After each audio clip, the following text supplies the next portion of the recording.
Hi, CDFS 210. We're going to talk about parenting during middle childhood. Think back to your elementary school years. Were there any changes in your relationship with your parents or caregivers that you recall? These could be good or bad.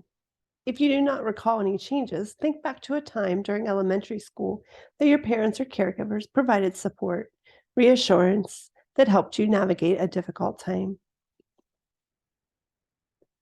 Before we move forward, I want you to take a moment and pause and watch the video linked in the content on eCampus regarding parent-child interactions. When children reach middle childhood, the experience of being a parent begins to undergo several meaningful changes. Really, this is the start of a long process that builds toward more egalitarian relationships between parents and children when children reach young adulthood. These changes occur because during middle childhood, children themselves undergo several important developmental processes that will continue throughout adolescence and emerging adulthood. Parenting during this developmental period also becomes increasingly focused on emotional regulation. In particular, parents help their children to learn how to modulate and change their emotional states, how they emotionally respond to experiences, and how emotions influence their behaviors. This all is occurring as the emotional center of children's brains are becoming more and more active.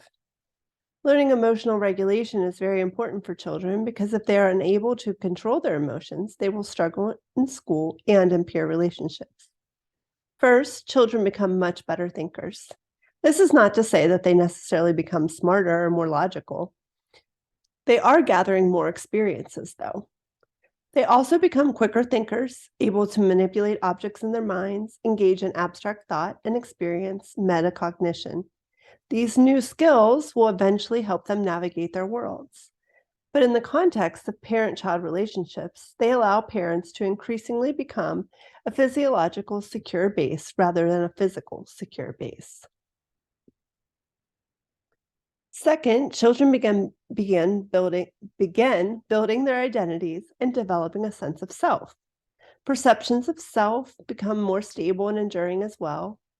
Third, children begin spending much more time with peers and friends and prefer their company for social and leisure experiences. Finally, children spend much less time with their parents. This is why it is important for parents to become psychological, secure bases for children. When parents are psychological secure bases, it means that children are able to imagine what their parents would do to help them if they needed them, as well as knowing that their parents will be available if needed. I want you to just take a moment and refresh yourself on Piaget's idea of schema. This will provide us a foundation of thinking about this internal working model. Another big change is that parents are needed less and less for instrumental care. Children are able to dress and bathe themselves, make themselves snacks, create a homework routine, etc. So parents themselves have to change how they see their parenting role. For some parents, losing the instrumental role is unnerving, especially as children want to spend more time with friends. But shifting parenting to help children as they are developing autonomy is important. It is also important for parents to know that their children still see them as important sources of support.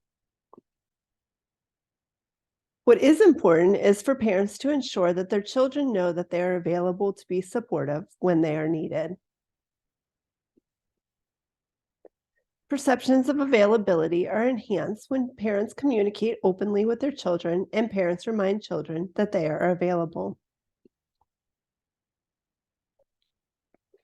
We know that parents' role changes.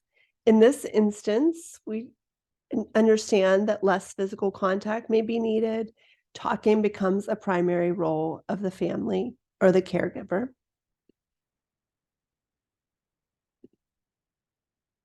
As children move into the middle childhood years, the quality of peer interactions becomes increasingly sophisticated and significant to the children. Friendships are developed and peer groups are established. Both individual and group relationships are important influences on children's development in ways that the parent-child relationship cannot be. Peer relationships are horizontal. This experience with horizontal relationships provides a unique staging area for later development. By dealing with equal status peers, children learn to exercise influence in a different way.